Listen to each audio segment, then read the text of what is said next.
Buenas tardes. En continuación con el trabajo, o bueno, con el desarrollo de la edificación hecha en los anteriores videos, en los anteriores trabajos, este, ahora toca calcular el periodo de la edificación, pero mediante un análisis sísmico estático que nos brinda la norma de 030 sismo resistente y un modelamiento en SAP 2000 con una fórmula alternativa. El presente trabajo consiste en el cálculo y comparación de periodos de vibración libre en la edificación desarrollada, es decir, comparar los periodos obtenidos con la fórmula dada por la norma de 030 por la fórmula alterna con el modelamiento en SAP y por los valores obtenidos en el anterior video, es decir, por el método aproximado. Nosotros obtuvimos previamente, para ubicarnos cómo es, la elevación de planta típica de 3,3 en los pisos superiores y en el primer piso 4,3 metros. Por otro lado tenemos el peso por piso, tenemos la figura de la planta y tenemos unas características importantes que es la ubicación, que es en Arequipa, el suelo que es rígido, el uso que es hotel y bueno, los valores del periodo obtenido en el método aproximado. Cabe resaltar, o bueno, cabe recordar que estos valores fueron obtenidos considerando la inercia como sumatoria en el centro de masa por medio del teorema de ejes paralelos. Por lo que, bueno, se está considerando porque es el más acercado a la realidad. Periodo fundamental de vibración y análisis estático sísmico. Vamos a aplicar el primer método. Cabe recordar que se está haciendo acá el análisis sísmico estático para el posterior método. Aquí lo principal es la fórmula de periodo fundamental de vibración que será explicada en las siguientes diapositivas. Primero hablemos de la fuerza cortante basal, que es una fuerza que viene a representar la fuerza sísmica horizontal que se da en la base de la edificación, que en pocas palabras vendría a ser un porcentaje del peso sísmico. Aquí se puede observar SUC sobre R.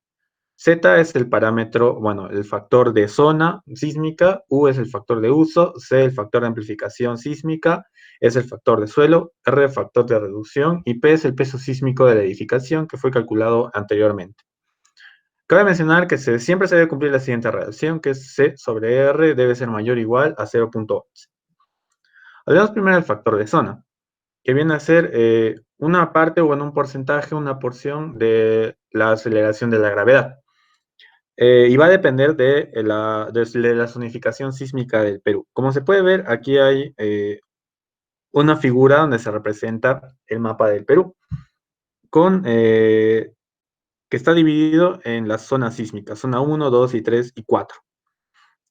Y acá se pueden observar sus valores, que para la zona 4, 0.45, para la zona 3, 0.35 y así va bajando.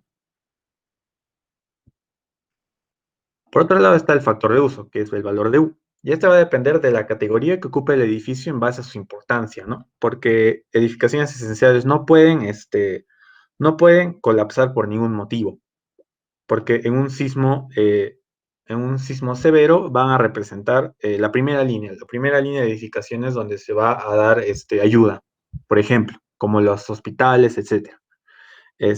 Hay categoría B, categoría C, categoría D. Acá hay una descripción y el factor U, aquí está el valor del factor U, 1.5, 1.3, 1, etcétera.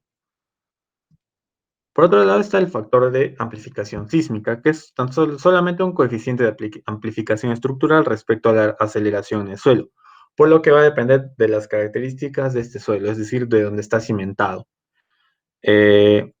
Para determinar el factor C, se debe hacer una comparación entre el periodo obtenido, que se va a explicar más adelante, y el TP y el TL, que son periodos del suelo, que va a depender del espectro, y ya están definidos, de acuerdo al perfil del suelo.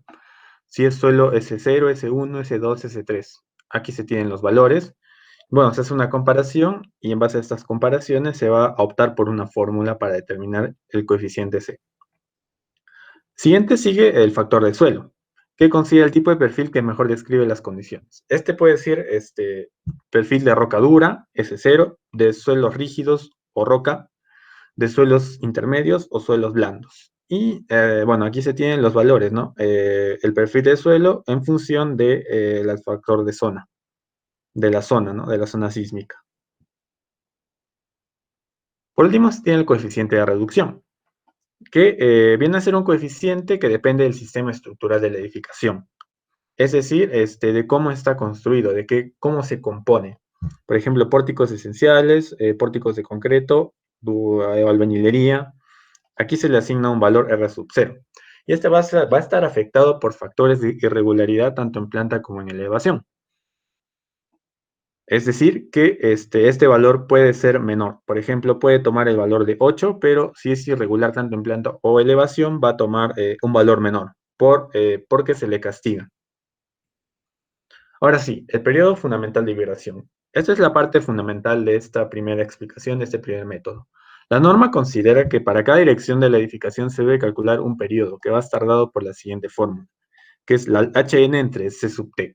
HN es la altura total de la edificación, es decir, desde el nivel de terreno, o desde donde se esté considerando, hasta el último nivel. Y el C sub T es un factor, bueno, un número, un parámetro que está en función del sistema estructural de la edificación, bueno, de la dirección dada. Es decir, que este C sub T es lo que va a variar en base a la dirección que se esté considerando. Si, por ejemplo, en la dirección X puede ser de albañilería y en la dirección Y de pórticos de concreto armado, va a cambiar. Ahí es donde se da el cambio de diferentes periodos. Pero bueno, generalmente se hace un edificio en ambos sentidos similar, igual, por lo que generalmente este periodo es igual en ambos sentidos. Y bueno, se debe dar una distribución de la fuerza sísmica en altura, es decir, la cortante basal va a actuar en cada piso, una porción de la cortante basal va a actuar en cada nivel. Y este es el proceso para determinar la cortante basal, es decir, esta fuerza va a ser una porción de la cortante basal y el factor alfa va a ser un porcentaje, un coeficiente que sumados va a darle la cortante basal. Y bueno, dentro de la fórmula, el valor de K es 1 cuando el periodo es menor o igual a 0.5 y es esta fórmula cuando es mayor a 0.5 y este K sí o sí debe ser máximo 2. Y ahora vamos a calcular con los datos de nuestra edificación. El periodo fundamental de liberación. Como la altura total de la edificación es de 17.5 metros, ¿no? 3.3 por 4 más 4.3 sería 17.5. Y sería 35 porque el edificio en ambas direcciones está compuesto por pórticos de concreto armado sin muros de corte. Y es así que va a ser totalmente igual, ¿no? El periodo en X y el periodo en Y va a ser igual a 0.5 segundos. Ahora para la fuerza cortante basal. Sumando el peso de cada nivel, que ya fue dado en las primeras diapositivas, se obtiene un peso sísmico total de 863.72 toneladas. Como está ubicada en Arequipa, cosa que ya se expuso en las anteriores diapositivas, pertenece a una zona sísmica 4, por lo que el factor Z tiene un valor de 0.45. Es un hotel, por lo que pertenece a una categoría común, y su factor es 1, el factor U. Por otro lado, el suelo es rígido, por lo que constituye un perfil S1 y va a tener un valor de 1. Se puede comprobar con las tablas que ya fueron expuestas. Y como el suelo es de perfil ya mencionado, el T sub P tiene un valor de 0.4, el T sub L un valor de 2.5 y comparando se tiene lo siguiente. Este valor es mayor al T sub P y es menor al T sub L, por lo que se debe aplicar esta fórmula y finalmente el valor del coeficiente de amplificación va a ser 2. Finalmente, el sistema estructural de pórticos se concreto armado sin irregularidades en planta o elevación. Eso ya se pudo observar en las imágenes puestas anteriormente. Y el factor R sería de 8. Entonces, haciendo los cálculos, la cortante basal sería 97.17 toneladas. Y bueno, comprobando el C sub R, 0.25 es mayor a 0.11. Y por último, en esta primera parte, para calcular la distribución en fuerzas, se tiene que el valor de K va a ser 1, por lo que el periodo de edificación es 0.5. Está justo en el límite, pero está dentro del rango para que sea 1. Y se hizo esta pequeña tabla donde se tiene cada nivel, la altura acumulada, el peso por cada piso, se debe hacer una multiplicación, altura por peso, hacer una sumatoria y dividir esta sumatoria entre cada uno para sacar un porcentaje. Bueno, un porcentaje, un valor decimal que al multiplicarlo por 100% va a ser un porcentaje de la cortante basal, porque se va a multiplicar estos valores con la cortante basal y finalmente se tiene la distribución de fuerzas en cada nivel. Y acá abajo está el total para hacer una comprobación, que el peso total del que ya se expuso, que el alfa de 1 y que la fuerza de la cortante basal. Esto va a ser utilizado para la siguiente parte. Ahora procederemos a hallar el periodo mediante la fórmula alterna y modelamiento computacional por el programa SAP 2000. Para calcular los periodos de nuestra edificación de 5 niveles, que por lo tanto serán 5, se utiliza la siguiente fórmula, que involucra el peso sísmico de cada nivel, el desplazamiento del centro de masa de cada nivel y las fuerzas por nivel ya antes halladas. Bueno, inicialmente se define nuestra edificación como un pórtico en 3D y se le asignan características que ya hallamos del predimensionamiento.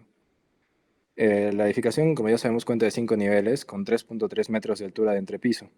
Modelamos, o bueno, definimos el material en este caso concreto con sus propiedades mecánicas y definimos asimismo las secciones, tanto vigas como columnas. Entonces, luego de modelar estas o de definir estas secciones en tipo frame, las asignamos al modelo que ya tenemos. Paso siguiente será generar un nuevo eje en cada piso donde ubicaremos el centro de masa. Al ser una edificación simétrica, por así decirlo, el centro de masa solo será afectado por las excentricidades accidentales, el 5% de cada lado. Seguidamente, creamos los diafragmas rígidos por piso utilizando el comando Joint Constraints y asignamos cada uno como techo de cada piso. Seguido a esto, lo tendremos que hacer para X y para la dirección Y. Por lo tanto, definiremos en Load Patterns la fuerza como periodo X y le asignamos dicha fuerza al punto en el que pusimos el centro de masa por piso. Restringimos los desplazamientos de este punto para que únicamente se vea afectado en el sentido X y corremos el análisis del programa, que nos mostrará el desplazamiento del centro de masa en el sentido X por nivel. En total serán 5. Los resultados se pondrán en milímetros para una mejor lectura, pero en este caso los tenemos en metros. Y aquí podemos observar los del modelado en X. Y asimismo, tendremos que aplicar lo mismo para hallar los desplazamientos del centro de masa en Y.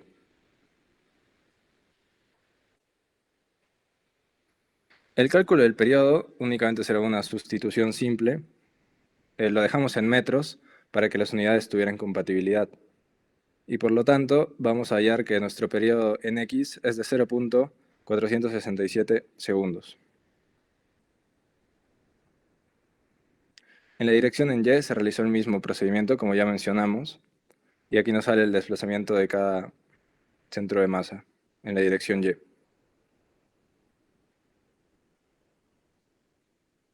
Y aquí el periodo en Y, que nos va a salir 0.603 segundos, que es mayor al periodo en X.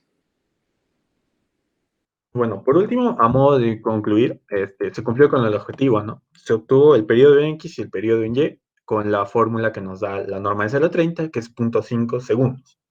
Se obtuvo el periodo en Y en X con modelación en SAP y la fórmula alterna.